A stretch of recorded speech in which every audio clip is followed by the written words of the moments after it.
Starting up my PS5 is a feeling I haven't had in a long time, and I was wondering why.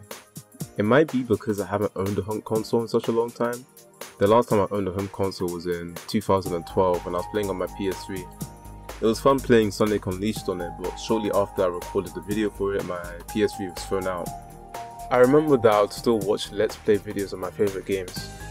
Sonic 06, Sonic Unleashed and God of War 3 were my most memorable. It might also feel refreshing because the last gen consoles were so bad, I got a PC instead. By the way, you might be wondering, yo, if you've got a PC, why buy a console? Well, it's because my PC was built in 2017, and upgrading my graphics card would be the same price I bought my PS5 for. So instead, I decided that I wanted to get a PS5. The PS5 is definitely exciting, and here's why I'm looking forward to the next 7 to 8 years of this console.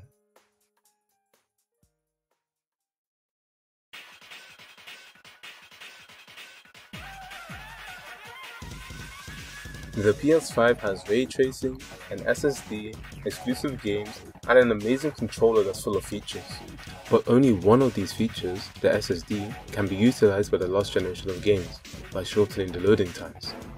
This leaves the other features locked away, only available for the few titles I have: Demand, Souls, Spider-Man, and Extra Play.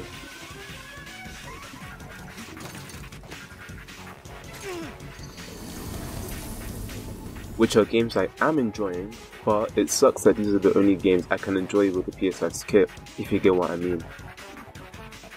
Even Demand Souls doesn't really use all of the PS5's features. It doesn't support ray tracing, but does that matter? No, not really. The game still looks really good and it's still a good Souls game. The graphics are smooth and sexy.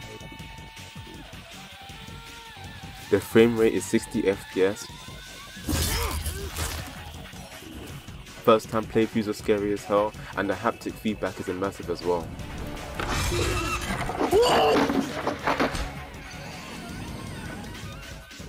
I haven't even finished the game as I'm making this video. Actually, I just finished the game on Christmas Day after writing that part. But as someone who's tried other Souls games before, it feels way more immersive and fun playing this game on the PS5.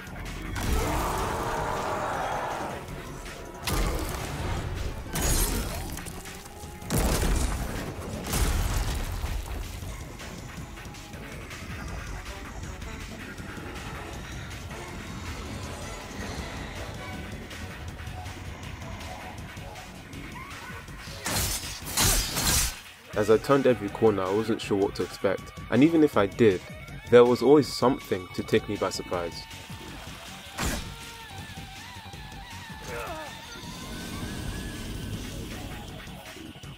Fighting in boss fights, which weren't as hard as I was expecting, got my heart racing each time. Every swing on my weapon felt like the last.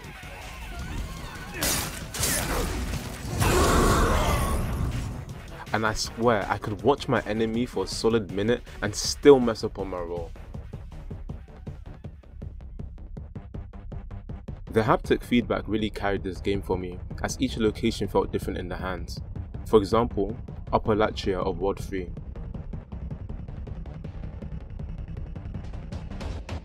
The level has a pulse that can be heard subtly as you explore your way to the boss fight. But not only can it be heard, it can also be felt.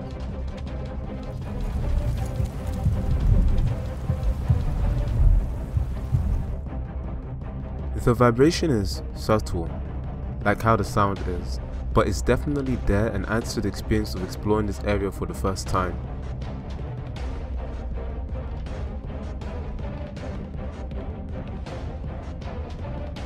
Everything in this game had its own vibration.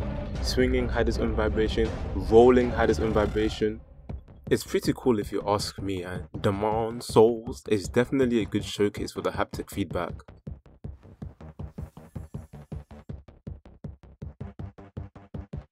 The animations look pretty cool, especially when doing a riposetti, as each weapon has its own animation, even for the one-handed and two-handed stance.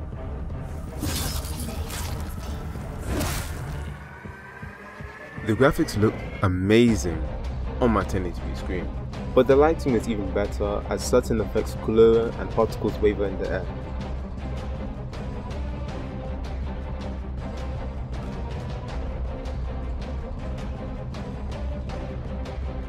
Oh yeah, and the adaptive triggers were pretty cool when I was using the bows, adding a surprisingly strong amount of resistance when pulling the string of the bow back.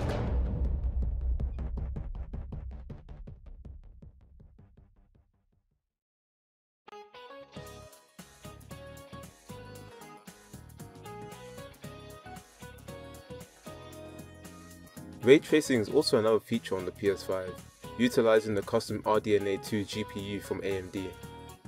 The games that support ray tracing look great, reflections look more realistic, objects are illuminated better, and shadows are casted in more detail.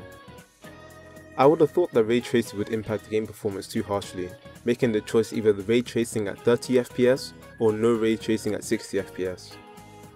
But I'm surprised to say that that is not the case. Both versions of Spider-Man recently got an update from the time of recording, allowing for ray tracing at 60 FPS at the cost of resolution, ranging from 1440p to 1080p, which is fine by me as I've got a 1080p screen, and I don't see myself upgrading anytime soon.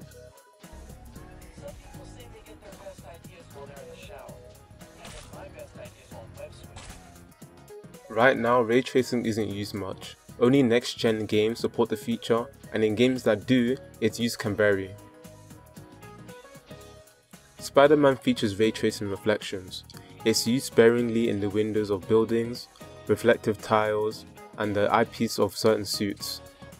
This really makes the world of Spider-Man feel real, as I find myself hanging off buildings and looking at distant reflections quite a lot.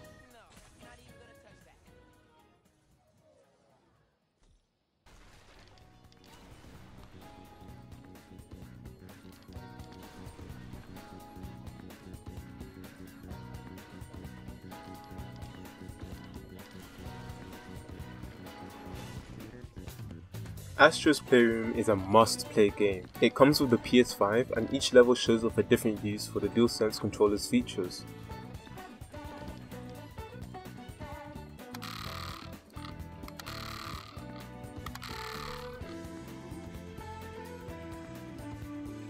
Cooling Spring puts your hardcore parkour to the test and shows off the adaptive triggers by putting you in a spring suit.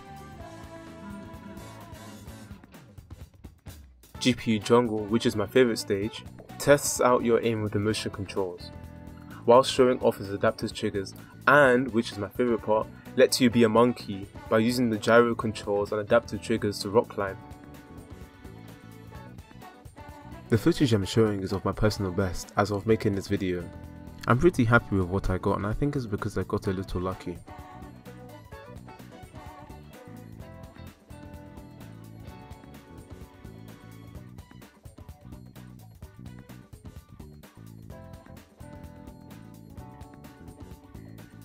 Memory Medal was unique.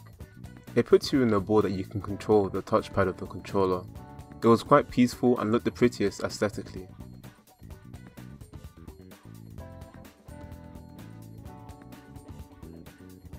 And lastly, SSD Speedway, which has a cool hand guiding bit to it at the start.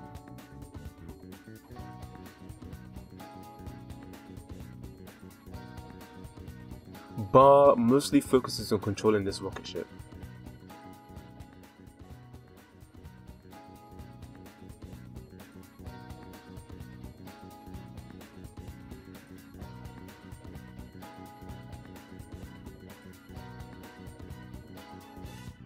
Oh, and it has this gun, which was my favourite weapon to use as you could feel the recoil in the controller as each ball came out.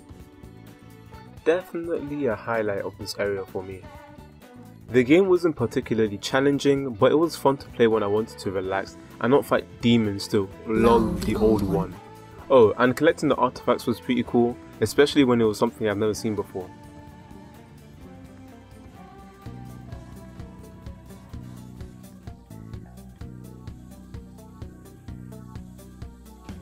Loading times are fast, even for older games. Respawning feels instant in PS5 games and almost instant on backwards compatible games. There isn't really much to say apart from that, as that's what an SSD is meant to do. However, I should mention that the storage capacity is a bit small at 667GB of usable storage. It doesn't bother me much as I don't have a huge library of games to bring forward into this generation, but I can definitely see this being an issue for the next few months as more games come up for the PS5. However, Sony did announce the M.2 drives will be supported on the PS5, but a date has not been announced yet. The PS5 also introduces its UI. It's simple, it's useful, and it's beautiful in how it shows wallpaper art for each game when you hover over its icon.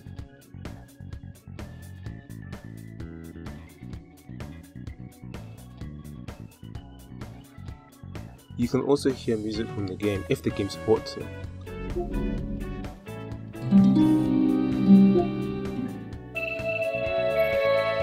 But if the game doesn't, then quiet ambient music plays over the icon.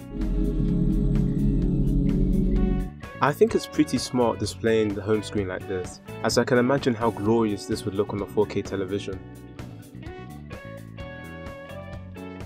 I can imagine how good future games will be. God of War Ragnarok, Ratchet & Clank Rift Apart, and Gran Turismo 7, with the features offered by the PS5. The haptic feedback, adaptive triggers, SSD ray tracing, and custom RDNA architecture. Considering that more people will be able to actually get a PS5 in 2021, the future is looking good.